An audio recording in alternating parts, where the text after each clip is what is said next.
की माझ्या गेल्यानंतर माझ्या आडनावात माझी जात शोधू नका. नाहीतर कसं आहे ना की प्रत्येक माणसाला आता मी आलो चर्चा होतीलच की कोणत्या जातीचं होतं पोरगा.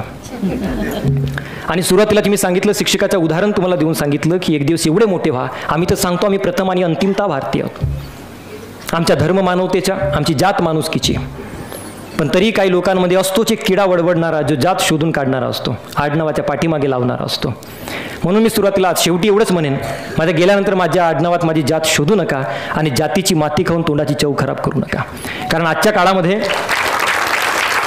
काळात मला तुम्हाला सांगणं आहे की जातीचा माणूस शोधण्यापेक्षा विचाराचा माणूस शोधणं ही सगळ्यात मोठी गरजेची आहे. आणि म्हणून ते किरण कुमार मडावी आहेत, फार सुंदर गझलकार आहेत, त्यांच्या ओळी आहेत. जातीत कोणत्या तू घेणारं नोंद माझी, जातीत कोणत्या तू घेणारं नोंद माझी, डोक्यात भीम माझ्या रक्तात रे शिवाजी, डोक्यात भीम माझ्या रक्तात रे शिवाजी. आम्ही डोक्यामध्ये डॉक्टर बाबासाहेब आंबेडकरांचे आणि सर्व महापुरुषांचे विचार घेऊन चालतो आणि आपल्या रक्तामध्ये छत्रपती शिवरायांचे आणि या सर्व महापुरुषांचे आचरण घेऊन चालतो. ही आमची खरी ओळख आहे.